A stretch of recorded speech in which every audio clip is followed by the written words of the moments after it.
Bienvenue à cette session d'actualité. Mesdames et messieurs, bonsoir. La République démocratique du Congo ne va pas rompre les relations diplomatiques avec le Rwanda, a laissé entendre le chef de l'État, Félix Antoine Tshisekedi Tshilombo, en répondant à plusieurs questions ayant trait aux préoccupations concernant les conditions actuelles de la population et sur la vie nationale durant son mandat. Regardez. Le chef de l'État a indiqué que la RDC a des problèmes avec le régime de Paul Kagame et non le peuple rwandais. À ce stade, on ne rompt pas les relations diplomatiques comme ça. J'ai toujours eu une approche différente de certains de mes compatriotes que je trouve beaucoup plus, passez-moi l'expression, peut-être extrémiste, enfin, mais je comprends leurs sentiments. Il faut toujours faire la part des choses entre le régime Kagame et le peuple rwandais. Absolument. Le peuple rwandais est un peuple frère. Ce peuple restera toujours aux côtés, en tout cas au Rwanda, pays à côté de la RDC. Absolument. Donc, pourquoi rompre les relations avec ce peuple? Ça n'aura aucun sens.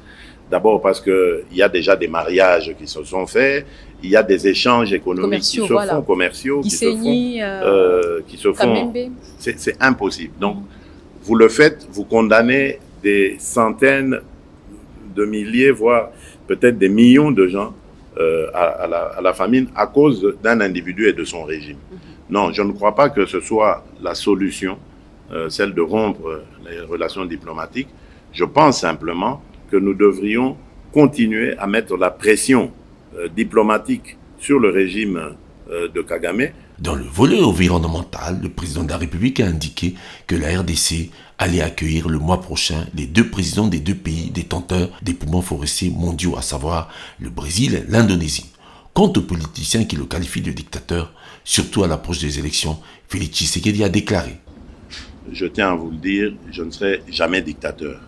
La preuve, c'est que si j'étais dictateur, ceux qui le disent ne seraient pas ici au Congo pour le dire. Hein? Je ne veux pas vous donner d'exemples de pays, mais regardez un peu autour de nous. Hein? Le pays auquel vous pensez, là, je devine. Si un opposant à ce régime peut dire dans ce pays, ou un journaliste peut parler de dictature dans ce pays-là. Bon, voilà. Donc c'est déjà vous dire que s'ils peuvent le dire ici et rentrer chez eux, dormir tranquille, ça veut dire que ce n'est pas vrai. Bon, mais en même temps, il ne faut pas confondre démocratie et anarchie. Absolument. Voilà. Donc, moi, j'ai passé les 3/4 de ma vie à me battre contre la dictature, contre les injustices et pour les libertés. Mais jamais je n'ai pris la liberté d'organiser la déstabilisation du régime que je combattais. Nous avons eu des tas d'occasions d'embrasser la lutte armée. Nous avons toujours refusé cela grâce à la clairvoyance de notre leader, Étienne Tshisekedi, d'heureuse mémoire, qui refusait un tel chemin parce que c'était un chemin parsemé de beaucoup d'inconnus. Plus grand regret du président de la République depuis qu'il est au pouvoir, a reconnu Félix Tshisekedi, est la fin de la coalition FCC-Cash, tandis que sa plus grande joie est la gratuité de l'enseignement. Par ailleurs, le chef de l'État s'est dit profondément déçu du bilan de la justice sous sa direction, en dépit du fait que des efforts ont été consentis au cours de son quinquennat. Je pense que s'il y a un bémol à mettre sur mon bilan, je crois que c'est celui-là. Si il m'était demandé de le faire, je ne suis vraiment pas satisfait du bilan, jusqu'ici en tout cas, récolté dans la justice. J'ai beaucoup compté sur le pouvoir parce que je me dis, comme dans la Bible, c'est la justice qui élève une nation. Malheureusement, dans notre cas, la justice détruit notre nation.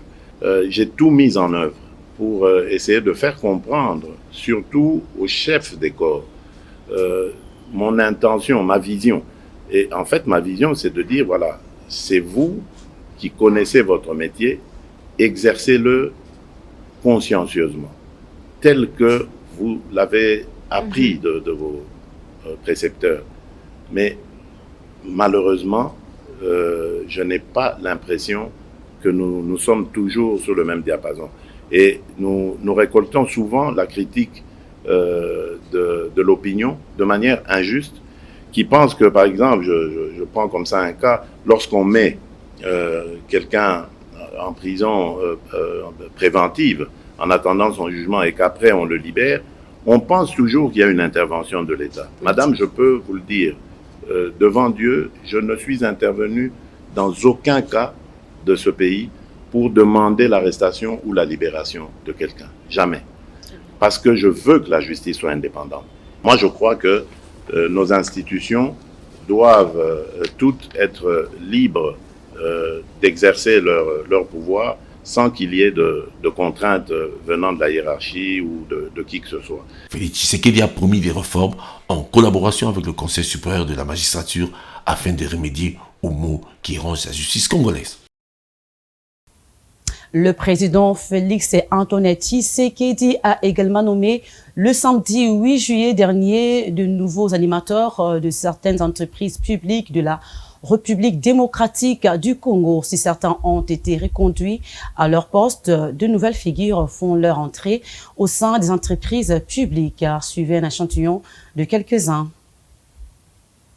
Pour les figures connues parmi les nouveaux mandataires des entreprises publiques de la RDC, on retrouve à l'Agence nationale de développement de l'entrepreneuriat congolais ANADEC comme PCA, Madame Magui Wakabuba. Tandis qu'au Fonds de promotion culturelle FPC, comme DG, Madame Barbara Moutound Kanam et comme DGA, Didier Massela. À l'Office national de pêche et aquaculture, ONPA, PCA, Madame Henriette Atamina Wamou. À l'Office national du tourisme, ONT, comme DGA, Paul Diakese. À la Régie des voies fluviales, RVF, comme PCA, André Pungwe Songwe. Au Service géologique national du Congo, SGNC, comme PCA, Getty Panupanu, et à la Société commerciale des postes et télécommunications, comme PCA, Adam Bombole et DGA, Jolino Makelede. À la Régie des voies aériennes, comme PCA, Trifon Kinke Mulumba. À l'AMIBA, comme PCA, Jean-Charles Okoto de la Combe. Et DGA, Kazadi Mabika. À la Société nationale des chemins de fer du Congo, DG Fabien Mouton. Comme DGA, Trésor Kapukungoi. À la Caisse de solidarité nationale et gestion de catastrophes humanitaires, comme PCA, Madame Gisèle Ndaya Luseba. À Congo Airways, comme PCA, Jean-Bertrand Ewanga. Et comme DG, Lueya Dibie Josué et DGA, Ponchi Mamichou. Eh bien, parlant de la dépréciation du franc congolais, la Banque centrale du Congo promet d'augmenter son taux directeur et insiste sur le respect de la mesure interdisant tout affichage public du taux de change. C'est ce qu'a annoncé Madame le gouverneur de la Banque centrale du Congo au dernier Conseil des ministres. Rentre-lui là pour le détail. Intervenant en tant qu'invité à la 103e réunion du Conseil des ministres, la gouverneure de la Banque centrale du Congo, Malangu Kabedi Mbouyi, a fait le point de la conjoncture économique du pays. À l'en croire, l'économie congolaise est demeurée globalement stable en dépit de quelques tensions observées sur le marché de biens et services. Au cours de la dernière semaine du mois de juin 2023, l'inflation est ressortie à 0,59% contre 0,24% réalisé la semaine précédente. Ces niveaux tiennent à l'évolution de prix dans les principales fonctions de consommation, notamment produits alimentaires et boissons non alcoolisées, logements, eau, gaz, électricité entre combustible et transport. Au 29 juin 2023 jusqu'à ce jour, le taux de change indicatif est établi à 2411 francs congolais pour $1, enregistrant une tendance à la dépréciation par rapport à la semaine précédente. La même tendance a été également observée sur le marché parallèle, établissant le taux de change 2427,5 francs pour $1. La gouverneure de la banque a rappelé les mesures prises par son institution le 19 juin 2023, notamment le rehaussement du taux directeur de la Banque centrale du Congo et du coefficient de la réserve obligatoire sur les dépôts à vie en francs congolais en vue de réduire les pressions exercées par la liquidité excédentaire sur le prix de biens et le taux d'échange. Le gouvernement a été encouragé à poursuivre les efforts déployés pour soutenir la production et réduire notre dépendance vis-à-vis des importations. Face à la montée de la spéculation, la gouverneure de la Banque centrale du Congo, Malangu Kabedi Mbouyi, a rappelé l'obligation pour les bureaux de change et les cambistes manuels personnes physiques de respecter scrupuleusement la réglementation édictée par la Banque centrale du Congo, particulièrement celle interdisant tout affichage public du taux d'échange. Depuis le début de l'année 2023, la RDC fait face à la dépréciation de sa monnaie face au dollar américain. À noter que l'instabilité du taux d'échange est une situation qui non seulement entraîne la flambée de prix de produits de première nécessité, mais également une occasion pour les cambistes de manipuler arbitrairement le taux d'échange, ce qui, d'après plusieurs experts du secteur, n'est pas avantageux.